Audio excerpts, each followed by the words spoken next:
acres for a solar farm.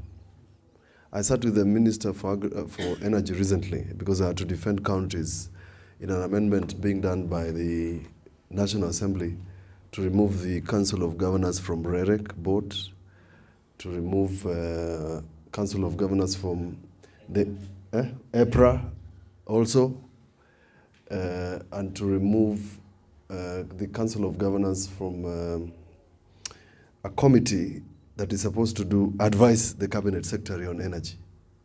Very, very weird thinking.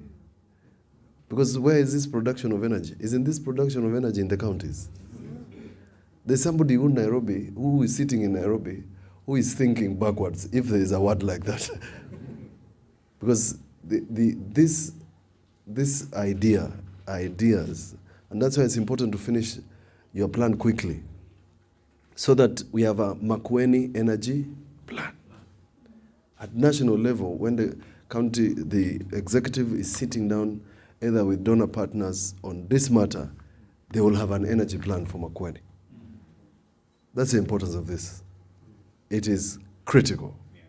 If you're going to do industry, if you're going to do housing, you need to have affordable and clean energy. There's some energy plan other than lights. The food insecurity we have today, half of it is about cost of production on storage of food, post-harvest losses, because while you can dry maize out there in Rift Valley, our stores here can't. We cannot, for purposes of moisture content. So if you're going to be food secure, we need a full component of our energy plan and to arrest post-harvest losses. And of course, industry.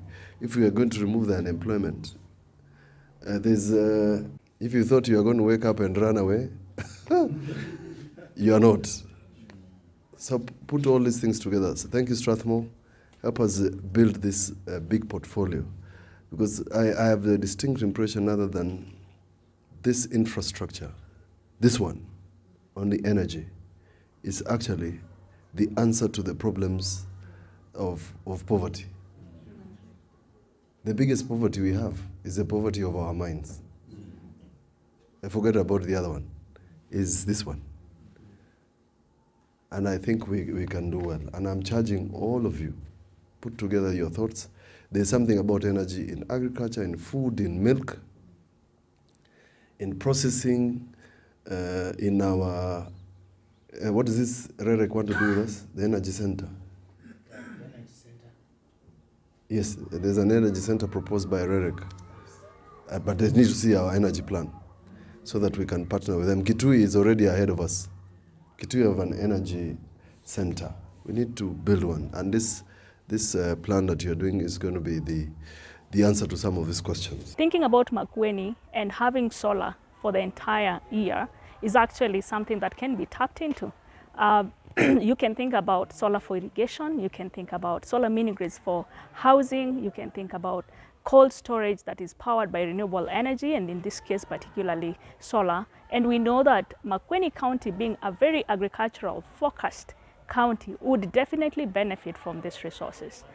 We agree and we acknowledge, of course, from the discussions we've had at the workshop today, that there are already opportunities that they've identified. We know there is the mango agro-processing plant, but we know that there is opportunity to do much more, even within the agricultural value chain. So thinking about cold storage so that we extend the shelf life for this, excuse me, for these mango crops, or even other horticultural crops.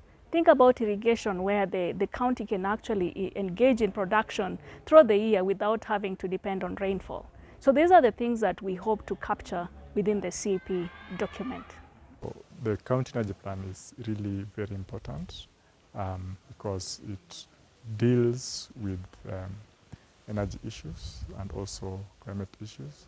And based on the circumstances where we are, the issues to do with energy and climate change are best addressed at the local level. So that's where the local action is.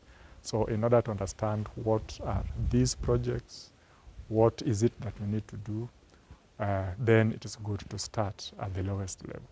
and now the county the county energy plan comes to play, especially in this case. And apart from that, there is an Energy Act. Of course, the 2010 Constitution came up with the devolved governments, and there is a constitutional mandate for the counties to develop their energy plans. But this came more clear when the Energy Act was developed. And this required that every county to develop their energy plan, and these are supposed to be put together to form the national integrated energy plan. So